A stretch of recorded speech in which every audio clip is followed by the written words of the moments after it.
Clarification purposes, I'm on the faculty at the University of Maryland and editor at the BMJ. I have no relevant conflicts of interest, and my comments today are my own. In pharmacy school, I teach a required course on how to critically appraise the medical literature. We train students on how to go beyond a study abstract and start to pick apart and critically assess biomedical studies, not just take them at face value. I want to use my 5 minutes here to harness that spirit of critical thinking.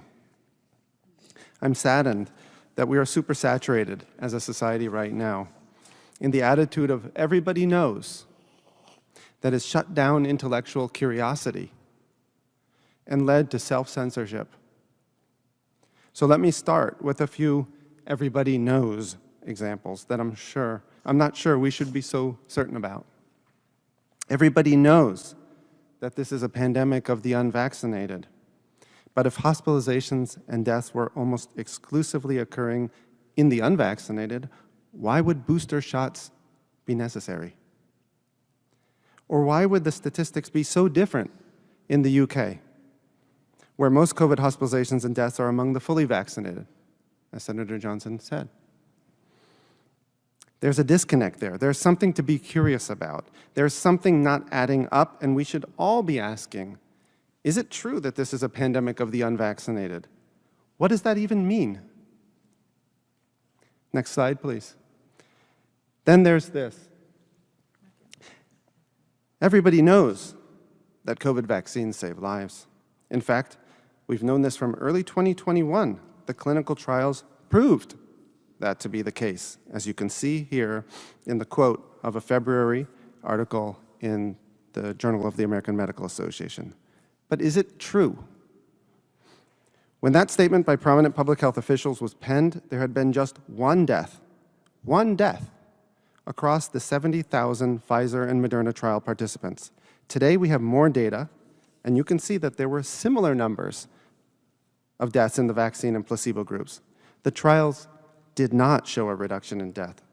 Even for COVID deaths, as opposed to other causes, the evidence is flimsy, with just 2 deaths in the placebo group versus 1 in the vaccine group. My point is not that I know the truth about what the vaccine can and cannot do. My point is that those who claimed the trials showed the vaccines were highly effective in saving lives were wrong. The trials did not demonstrate this. Next slide, please. Now let's talk about anti-vaxxers. Everybody knows you should discount what anti-vaxxers have to say. But what does the term mean? The Merriam-Webster dictionary defines it as, quote, a person who opposes the use of vaccines or regulations mandating vaccination. The first part of the definition, I expected. The second part stunned me. There are entire countries from the United Kingdom to Japan which do not mandate childhood vaccines. Both achieve high levels of vaccination, just not through regulations mandating vaccines.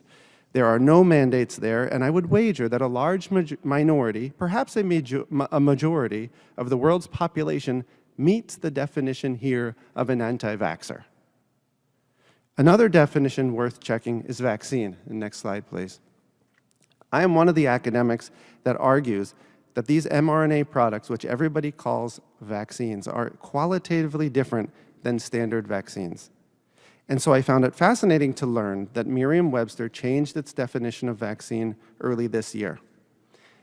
mRNA products did not meet the definition of vaccine that has been in place for 15 years at Merriam-Webster, but the definition was expanded such that mRNA products are now vaccines.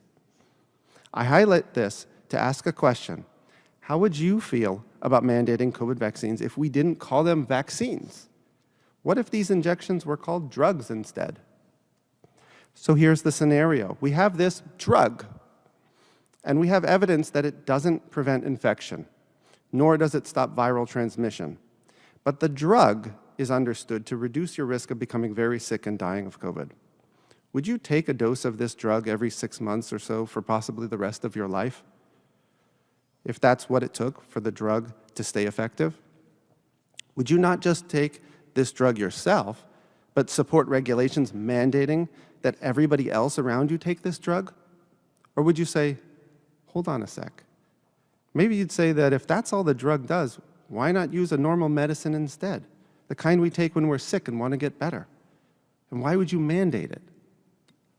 The point is, just because we call it a vaccine doesn't mean we should assume these new products are just like all other childhood vaccines which get mandated. Each product is a different product, and if people are okay with mandating something simply because it's a vaccine and we mandate other vaccines, so why shouldn't we mandate this? I think it's time to inject some critical thinking into that conversation, and that is what I hope we're doing today. Thank you.